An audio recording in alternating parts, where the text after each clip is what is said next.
Plenty of spending in your space. Big ticket items include that almost $18 billion towards aged care expenditure, $2.3 billion in mental health care. On aged care first, we've seen some reaction this morning from those within the sector, and they're seeming to suggest that the extra $10 a day per resident simply doesn't go far enough. It's certainly not far enough, they're saying, to ensure that recommended 200 minutes of care face time per resident each day. Do you have similar concerns? Afternoon, Ash. We're very pleased to see the government investing in aged care, and although we certainly haven't got everything we wanted, we have to acknowledge the extraordinary amount of money that they've put forward. The $10 a day is, to our understanding, the recommendation of the Royal Commission, and it covers the basic care of people in residential aged care facilities.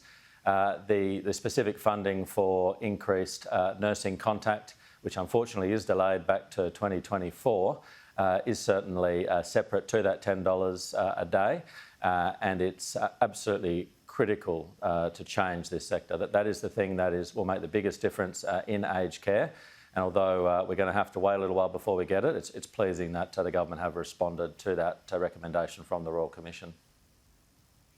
So for people watching this interview at home wondering, what does this mean for my family member? I mean, how quickly do you expect those additional home care packages, for example, will start to clear that huge wait list of older people who are really needing help now?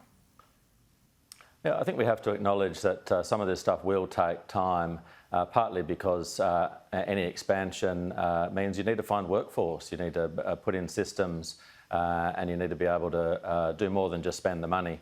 So it will take time, and I think Australians who are currently on that waiting list may not see relief immediately.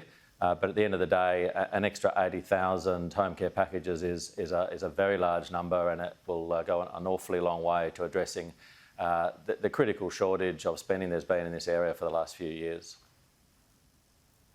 There wasn't money allocated to set up purpose-built quarantine facilities around the country. The government pointing out it is investing $500 million in the Howard Springs facility, but are you hoping that some of the billions of dollars set aside as a potential election war chest will be directed towards those facilities in the coming months? From the sound of it, it sounds like the opposition might have more to say on that front in their budget reply.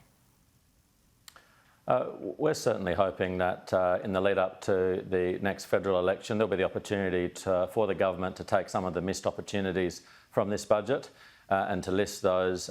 There's no significant vision for general practice and primary care in this budget, a missed opportunity there.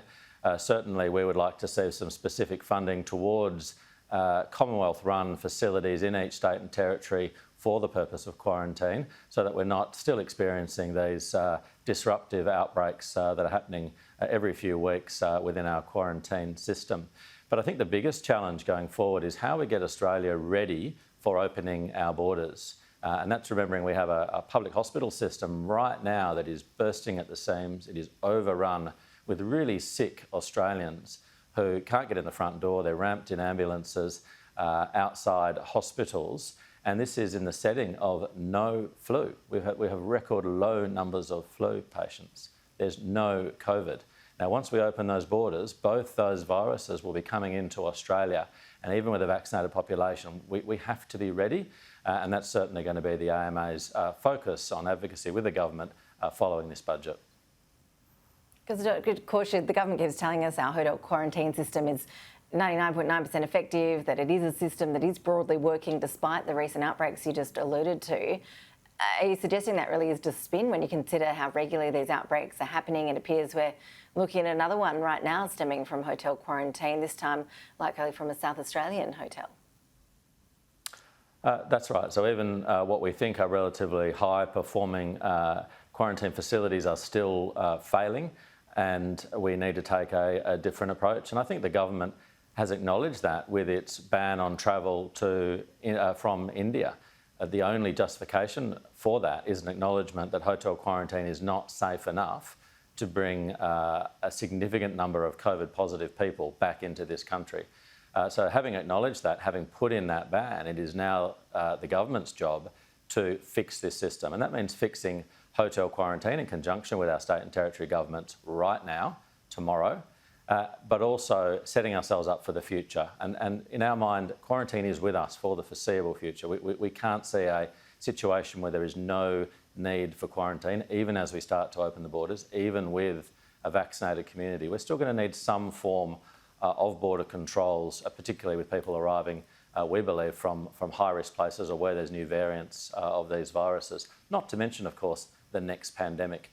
So it's a no-brainer in our view, and it's a view echoed, we know, by a number of state governments that now is the time to be investing in those facilities so they're ready for the future. Yeah, Labor certainly pointing that out today as a big missed opportunity of this budget. Dr. Omar Khorshid, appreciate you joining us. Thank you. Thanks, Ash.